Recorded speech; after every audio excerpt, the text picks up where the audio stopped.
Hi, I'm Maria Thea Harris Lavello Sews on social media. Thanks for watching and listening to Sew Over 50 podcast on Sew Organised Style. Today, Tracey of An Upcycled Life on Instagram is our guest. Thanks to Maxine of Dung Corner for suggesting Tracey for this podcast. They're both great sports. Grab a cuppa and relax with us. Thanks for coming on to Sew Organised Style podcast. It's really great to have you. And upcycling and the sort of sewing that you do is something that a lot of people appreciate and really love to watch. And you've been doing some really interesting work in the last, at least, like I've been watching the dress that you've been doing in January, and it's just amazing. Thank you. I mean, I've said to people recently that actually, as much as it was an enjoyable project, it was also a bit of a sanity project, I think, for Yeah. me. Yeah, just working, on it, the challenge of it, the fabrics I was working with, the sentimental value of it all. Yeah, it was just the most enjoyable process, actually.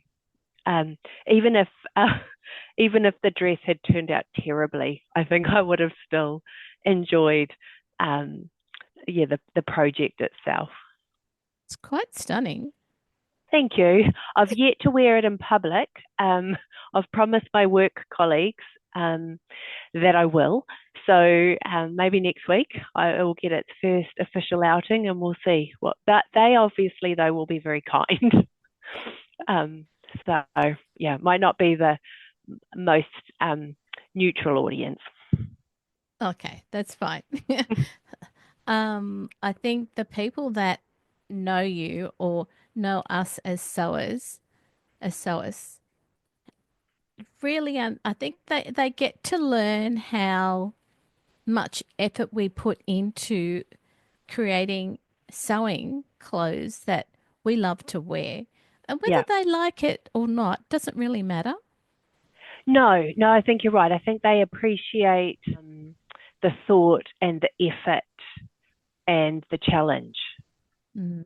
that that is in a project.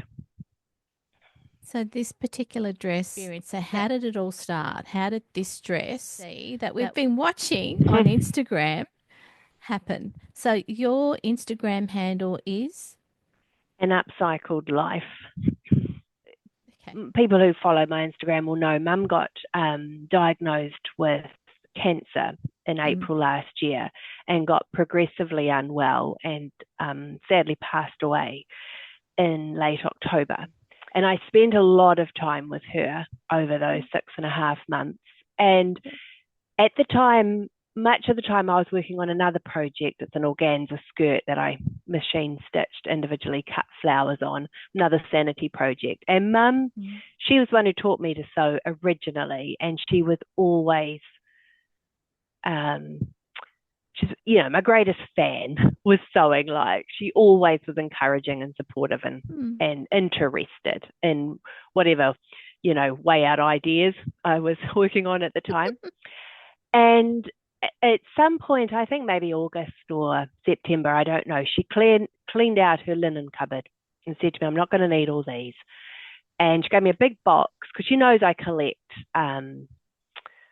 old textiles and doilies and, I collect them with the purpose of using them eventually in sewing.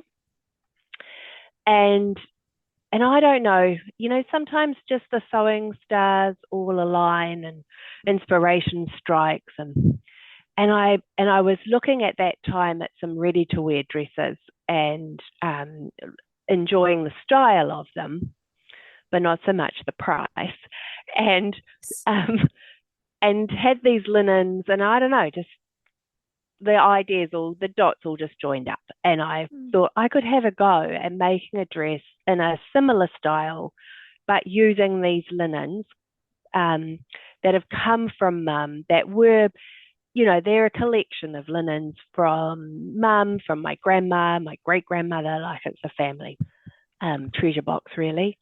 A lot of them, I've used the smaller ones, I think they call them afternoon tea tablecloths. So they're a smaller square. And then the tray cloths, which are even smaller again, they're not things I would use in the house. They would have just sat in the cupboard. So sometimes I don't know how these ideas lodge themselves in my head, but it did. And I actually managed to talk to Mum about it near the end. I was still working on the skirt at the time, so I hadn't started the project, but showed her the pattern idea I had and said this is what I was thinking of doing with them. And she loved the idea because the linens were going to get a new lease of life. They were going to be used. Like I said, I don't sometimes know where the inspiration comes from, but I'm really glad when it hits me on the head. It's her legacy to you. Yeah, absolutely. Yeah, absolutely. And perhaps I just feel closer to her when I'm working on these projects, and I know she knew about this one particularly and would have loved it. Yeah. And I just feel like I'll be wearing a little piece of, her history probably. Yeah. So it's her history and also some of your grandmother's history as well?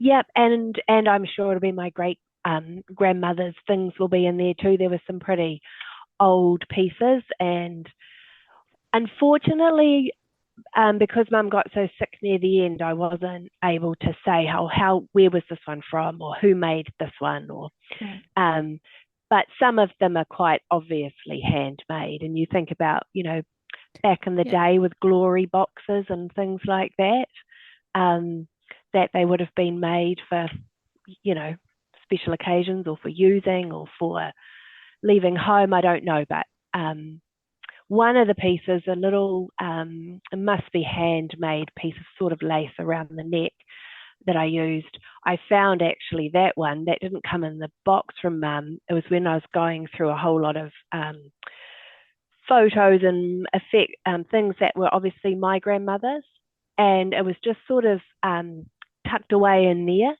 and it was pretty stained, like pretty aged. I gave it the good old soaking out in the sunshine, and it's still got a few little age marks on it, but it cleaned up quite nicely. And I think that one particularly is really old. It was just a little, like a length about 30 centimeters long. Someone's obviously made it, but then never done anything with it. Yeah, so I feel like I'm connected to Grandma as well.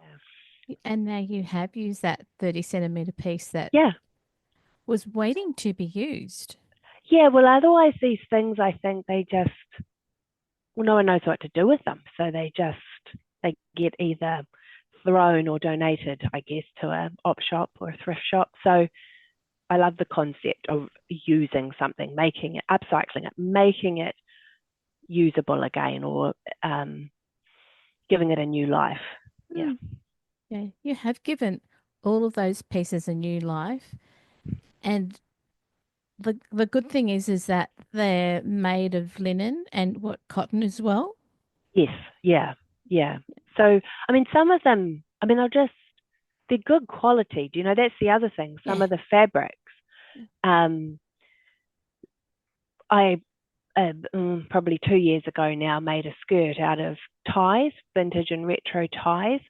And I first sort of discovered those at the op shop because they were small but beautiful pieces of fabric. I mean, some of them are polyester, back when, probably in the 60s, when the world discovered polyester, and it was a wonder fabric, but with cool paisley designs and jacquard, and there's silk ones and wool ones, and they're beautiful pieces of fabric. And these linens and this dress, some of them, they're just such good quality that hopefully it will last. I did sew up the back skirt and put in the zip, and then realized there was a little tear in the fabric, and I'm like, okay, don't have to do a little repair job there because I wasn't about to take it apart. But yeah, hopefully they'll last because they are good fabrics.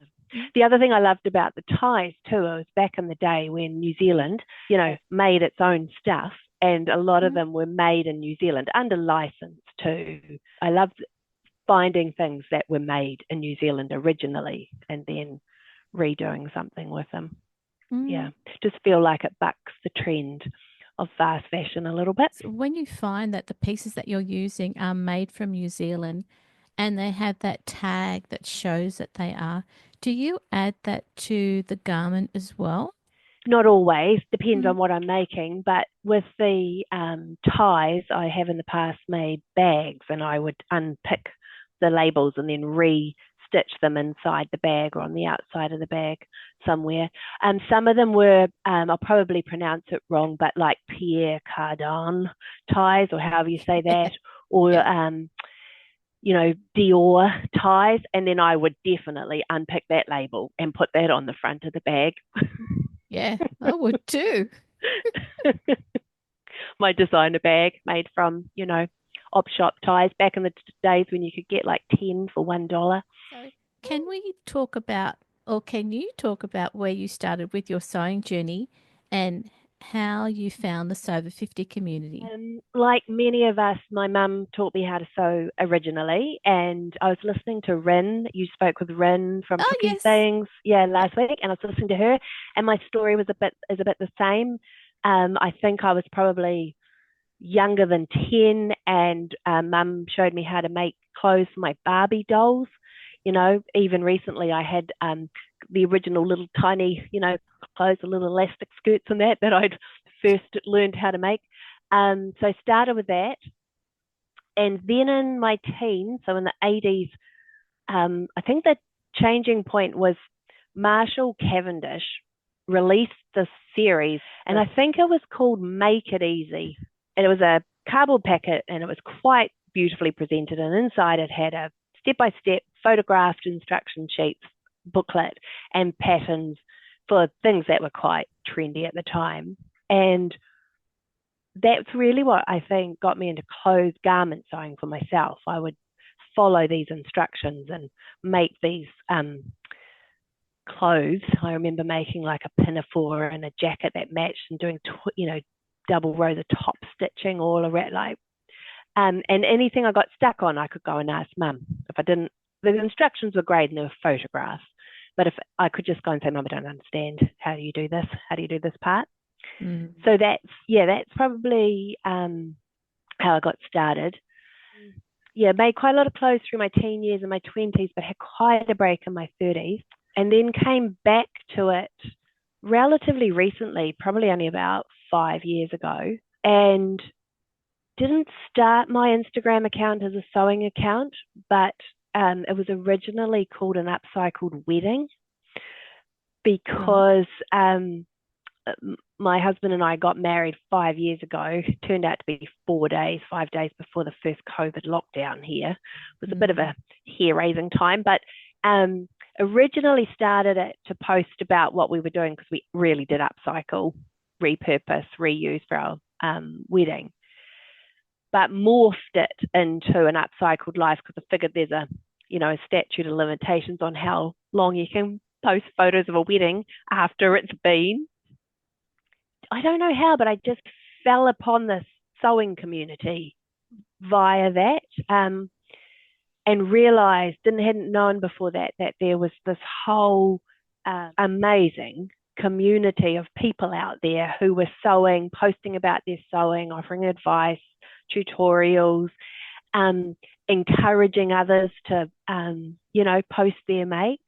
And I found Sew Over 50, and I just turned 50, and I'm like, whoo, I fit in. Although I've since found out it's very inclusive, and I could have probably joined if I wasn't. But um, Yeah. yeah, and loved the positivity of it. The encouraging nature of it and the supportive nature. Um, like I look back on some of the things I posted early on that I'm sewing, and I'm like, oh, and my photos, I'm like, oh my gosh, Tracey, Yeah.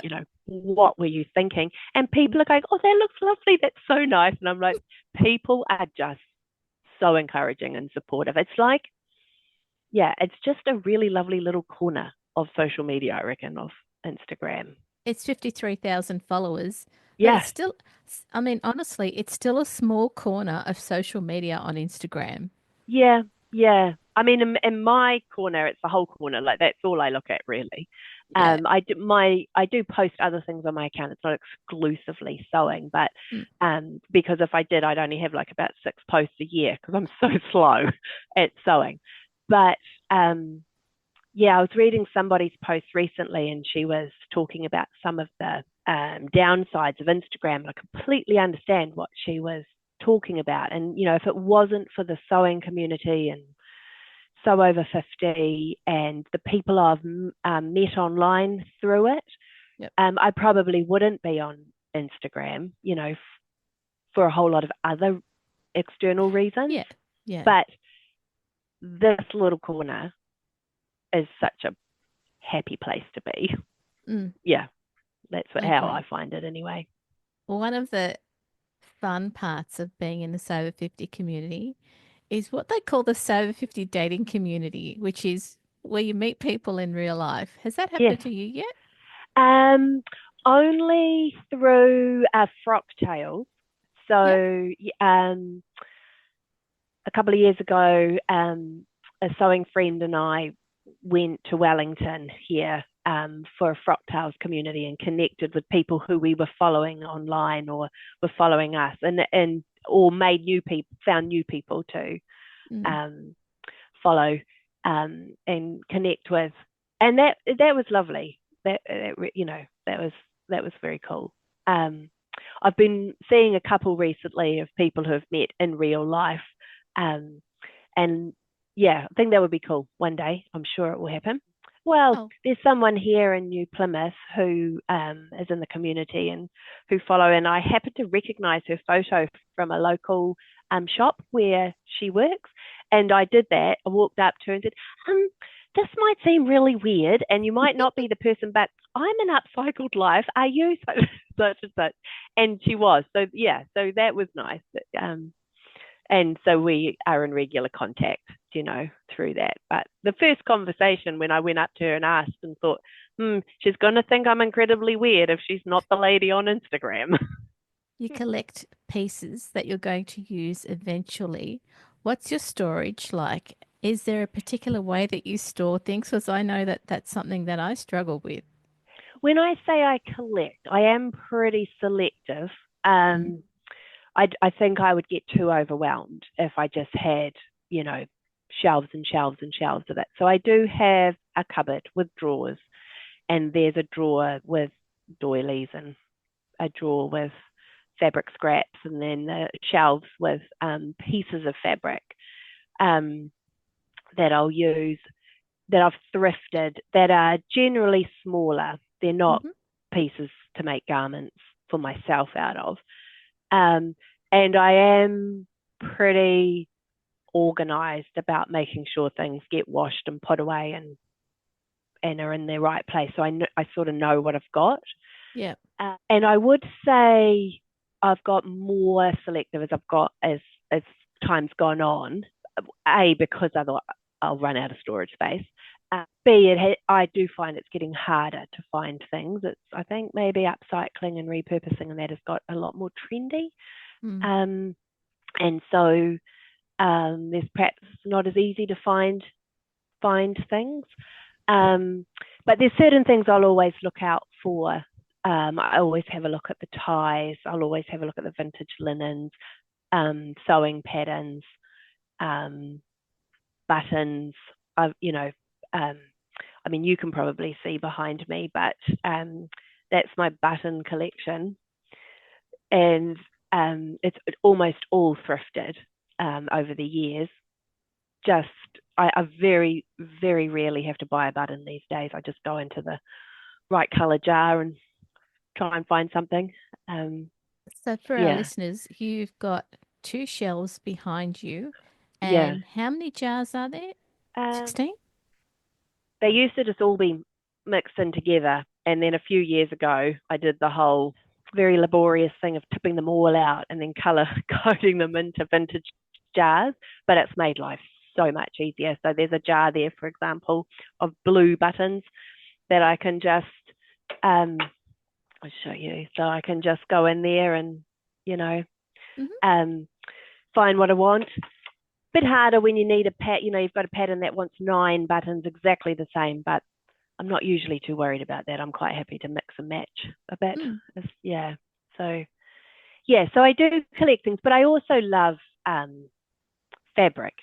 Yeah, I love fabric stores, especially some of the ones that are a bit more boutique-y and curated.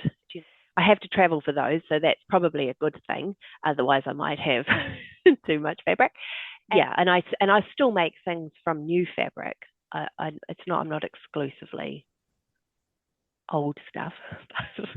Yeah.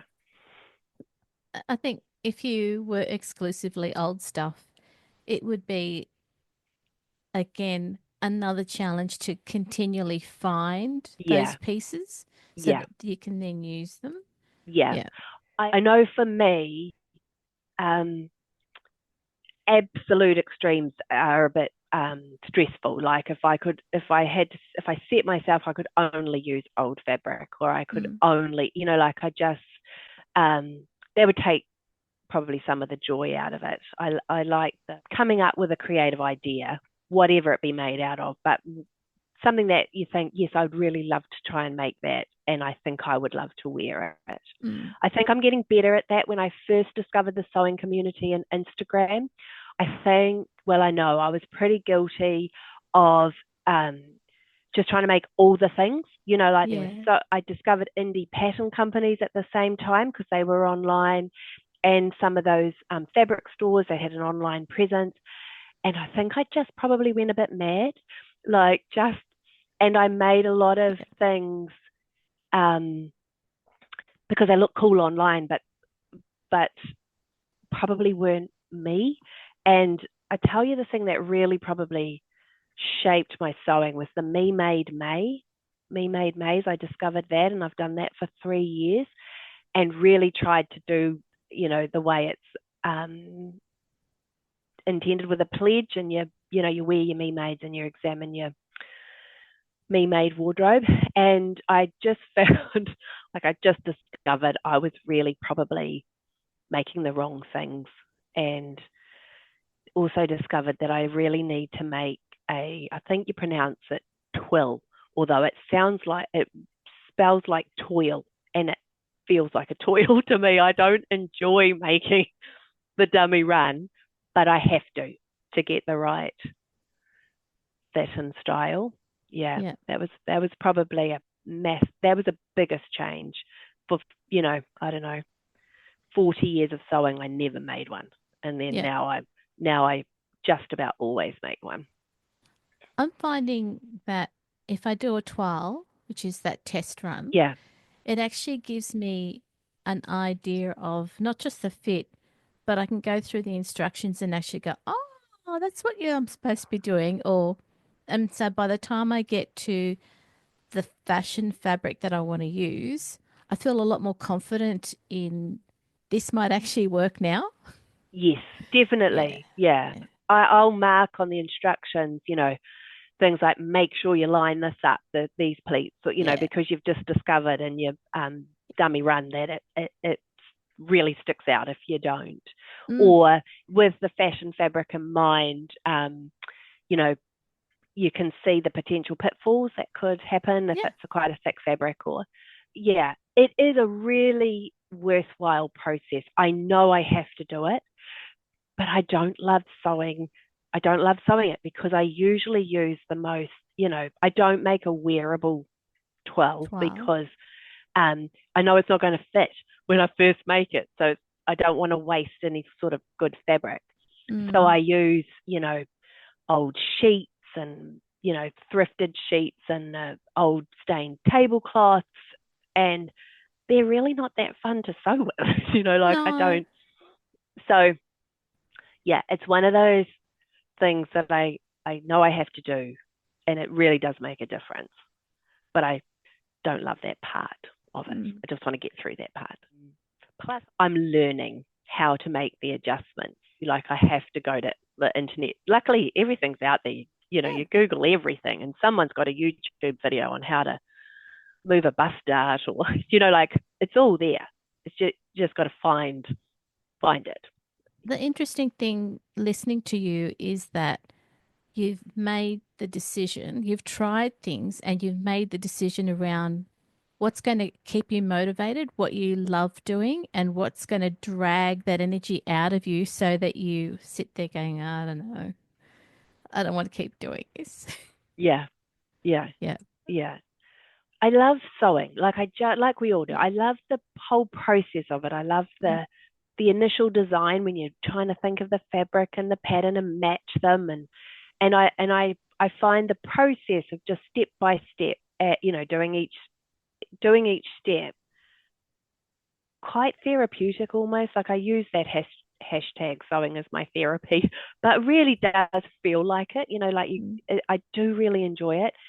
But I also am well aware and have become more aware since I've been on Instagram that, I don't actually need a whole lot more clothes. It's not like I'm ever going to wake up in the morning and have nothing to wear, Mm. but I want to sew. So my compromise where I've landed is to sew less, but it takes longer and maybe it's a little bit more challenging for me. Like it's just pushing my skill set a Mm. bit each time.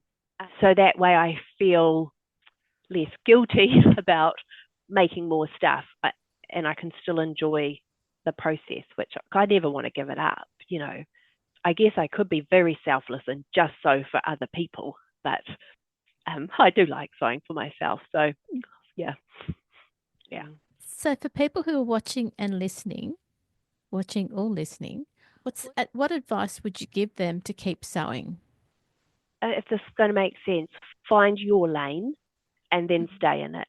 I think it's so easy to get pulled in so many different directions with sewing. There are always, especially if you're online, there are so many different fabrics out there and new things being released and new patterns and new trends. And it's easy to, I mean, I'm the same. I've got a make list in my head that's way too, I'll never be able to make all the things that I think I want to make, you know, Yeah. and that can get a bit overwhelming too. So I think, yeah, find your groove and then stay in that, stay true to that.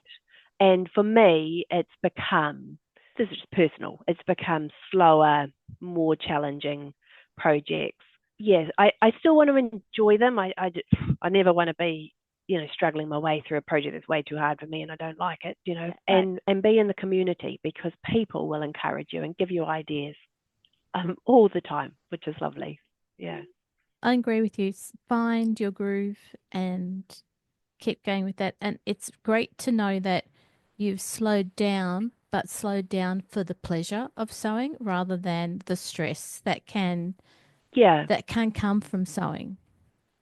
Yeah, I think, yeah, you never, well, with any of your hobbies or your interests, Mm. you never want it to be a burden, do you, or a chore or a stress. And when it's becoming that, I think you have to, we all have to just relook at it and work out what is it that's causing the stress and then try and step away from that and back into the thing that brings joy, my word of the month. I love sewing. I've said that, and I also do love sewing other things. Like I'm at the moment mostly sewing for myself, but I do love. I created a bag, a very simple tote bag, last year for a work colleague who doesn't live here, lives in another part of New Zealand with a tea towel. I found that's another thing I love looking for, souvenir tea towels. Mm. Do you know how many souvenir tea towels there are in op shops? And back in the day, people got one from everywhere they visited. I have to say there's a lot of Australian souvenir tea towels in our op shops. Yeah. And I mean, it's about creating for me out of fabric. And sometimes it's, at the moment it's mostly clothes for myself, but other times it's other things, whatever, you know, sparks my imagination. Okay.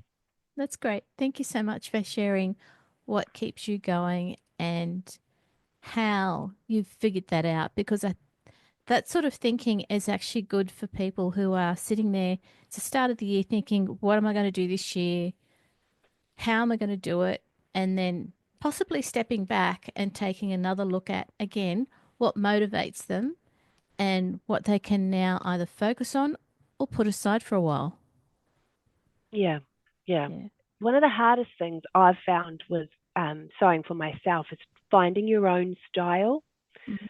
And I think that's a process. It really takes time. And I still keep making mistakes. I think that's my style. That'll look good. And then I make it and I'm like, oh no, it doesn't. So, and so one of the ladies who follows me pointed out when I was doing Me Made last year, when I was trying to work out what were keepers, what made some things keepers, she made a really good point. She said, even though something can suit us, so it can suit our body shape. So when you look at it on a person's body, it can look nice and flattering. And people looking at it objectively can say, oh, that looks very nice. It still might not be your style. You could still not feel really comfortable in it. So style's a big thing, like there's a lot of components, and I'm still working on what's mine. At the moment, it seems to have, doilies and upcycled tablecloths in it, but And you've got a stash of them that you've been collecting, so that's a yeah, great great marriage. Tracey, thank you for coming onto the podcast of Sober 50, giving me your time, and it's lovely to hear your accent because that's part of the joy of doing this podcast is people from all over the world. So thank you, Tracey. Oh, well, thank you for asking. I was incredibly surprised and very flattered and a little bit scared when you reached out to me to ask me if I would be interested, but I really appreciate it. So thank you. Oh, you're most welcome. And have a great day. You too. Bye. See ya. This episode of So Organised Style podcast for Sober 50 was video and audio produced by me, Maria Theoharis, in my sewing room with permission from Tracey. Sound by bensound.com. If you'd like to support the production of So Organised Style podcasts, pop over to Patreon. Make sure you direct message Sandy on Sober 50 to support their challenges and posts going forward this year. Go back through the podcast archive to hear and see more people from the sewing community. There are over 450 episodes to listen and watch. I look forward to being with you in your sewing room next time. Stay safe, everyone.